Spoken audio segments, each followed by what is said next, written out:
এটা এমনভাবে তৈরি করেছি গিনেস বুকে যাতে যদি নামটা ওঠে সেই জন্য আমি এটা তৈরি করেছি। এটা যে এত বড় জুতা, এই বড় জুতাটা শুধু বানাইছি শুধু আমাদের বাংলাদেশে না, এটা সর্ব পৃথিবীতে এরম বড় জুতার নাই। এটা সবচেয়ে বড় জুতা।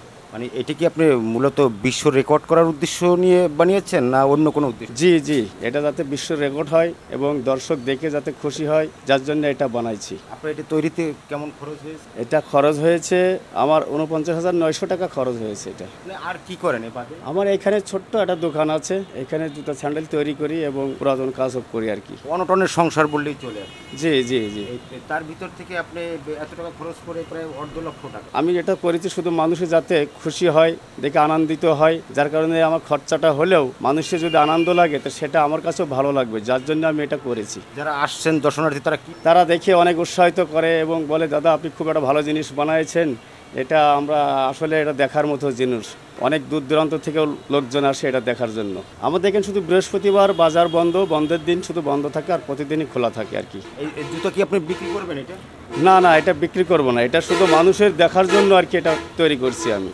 তাহলে এই যে খরচ করলেন 49,000 টাকা, এটা আপনি সারা পাচ্ছেন বেশ। দর্শকরা এসে যতটুকু অনুভব করে, এটা দেখে যতটুকু আনন্দ পায়, সেটা দর্শকের যদি আনন্দ হয় সেটা আমার দেখেও অনেক আনন্দ হয়। আপনার পরিবারে কতজন লোক? আমার পরিবারে 6 জন লোক আছে, আমরা 3 মেয়ে 1 ছেলে। রোজগার আমি একাই করি। মানে উপজেলা প্রশাসন থেকে আপনার সাথে কোনো যোগাযোগ করছে? না, এখনো পর্যন্ত চৌগাছা উপজেলা থেকে আমার এখানে কোনো যোগাযোগ করেনি, তবে অনেক জায়গা থেকে এসেছেন। তিনারা এসে অনেকেই ভিডিও প্রোটেক্স নিয়ে গেছেন। বিভিন্ন জায়গা থেকে অনেক লোকে ফোন করছে, করে বলে, দাদা আপনার এই জুতাটা আমরা দেখতে পাচ্ছি, অনেকই ভালো লাগছে দেখে, আপনার এই বড় জুতাটা দেখে আমাদের মনটা ভরে গেছে। অনেকে ফোন করে বলে, তখন নিজের কাছে আর কি ভালো লাগে। ভালো লাগাটাই নাকি অর্থেরও প্রয়োজন আছে? দারিদ্র মানুষ হিসাবে যেটা করেছি, এটা দেখা যাচ্ছে যদি 10 জনে বলে যে ভালো লাগে, সেটাই কিন্তু আমার কাছে ভালো লাগে। যেহেতু আপনার এই জুতো দেখে সবাই আনন্দিত হয়, খুশি হয়, সবাই একটা বিনোদন পান, তা সেক্ষেত্রে আপনার কোনো চাওয়া পাওয়া আছে সাধারণ মানুষের প্রতি বা সরকারের প্রতি?